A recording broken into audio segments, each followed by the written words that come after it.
Good morning friends, ನಮಸ್ತೆ ಎಲ್ರಿಗೂ. ಸರ್ವ ಕಾಯಿಲೆಗೂ ಮದ್ದು ಸಿರಿಧಾನ್ಯ ಅಂತ ಹೇಳ್ತಾರೆ. ಮುಟ್ಟಿದ್ರೆ ಮುನಿ, ಟಚ್ ಮಿ ನಾಟ್ ಪ್ಲಾಂಟ್. ಪ್ರತಿಯೊಬ್ಬರು ಈ ಹೆಸರನ್ನ ಕೇಳಿದ್ದೀರಾ. ಆದರೆ ಇದ್ರ ವ್ಯಾಲ್ಯೂಸ್ ಏನು, ಇದು ಎಷ್ಟು ಮಟ್ಟಿಗೆ ನಮ್ಗೆ ಒಳ್ಳೇದಾಗುತ್ತೆ ಅನ್ನೋದ್ರ ಬಗ್ಗೆ ಇವತ್ತು ಸ್ವಲ್ಪ ತಿಳ್ಕೊಳ್ಳೋಣ. ಅಷ್ಟೇ ಅಲ್ಲ, ನಾನು ಮಾಡಿರೋ ಅಂಥ ಮಿಲೆಟ್ಸಲ್ಲಿ ಈ ಸೊಪ್ಪನ್ನು ಸಹ ಹಾಕಿದ್ದೀನಿ.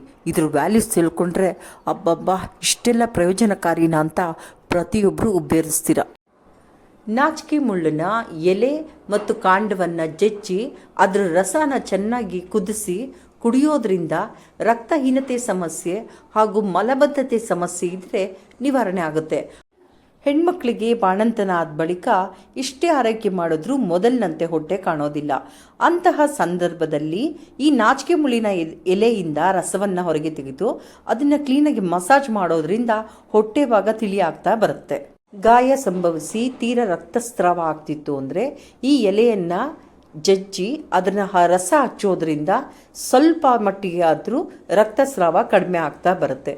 ಪದೇ ಪದೇ ಮೂತ್ರ ವಿಸರ್ಜನೆ ಸಮಸ್ಯೆ ಏನಾದರೂ ಇದ್ದರೆ ಇದ್ರ ಕಷಾಯ ಸೇವನೆಯಿಂದ ಅದಕ್ಕೆ ಪರಿಹಾರ ಸಿಕ್ಕತ್ತೆ. ಅಷ್ಟೇ ಅಲ್ಲ, ಗಂಡ್ಮಕ್ಳಿಗೆ ಸಂತಾನೋತ್ಪತ್ತಿಯಿಂದ ಯಾವುದೇ ತೊಂದರೆ ಇದ್ದರೂ ಸಹ ಇದರ ರಸ ಸೇವನೆ ಡೈಲಿ ಪ್ರತಿದಿನ ಕೊಡೋದ್ರಿಂದ ಖಂಡಿತ ಅವರಲ್ಲಿ ಯಾವುದೇ ಥರ ಸಮಸ್ಯೆ ಇದ್ದರೂ ನಿವಾರಣೆ ಆಗ್ತಾ ಬರುತ್ತೆ.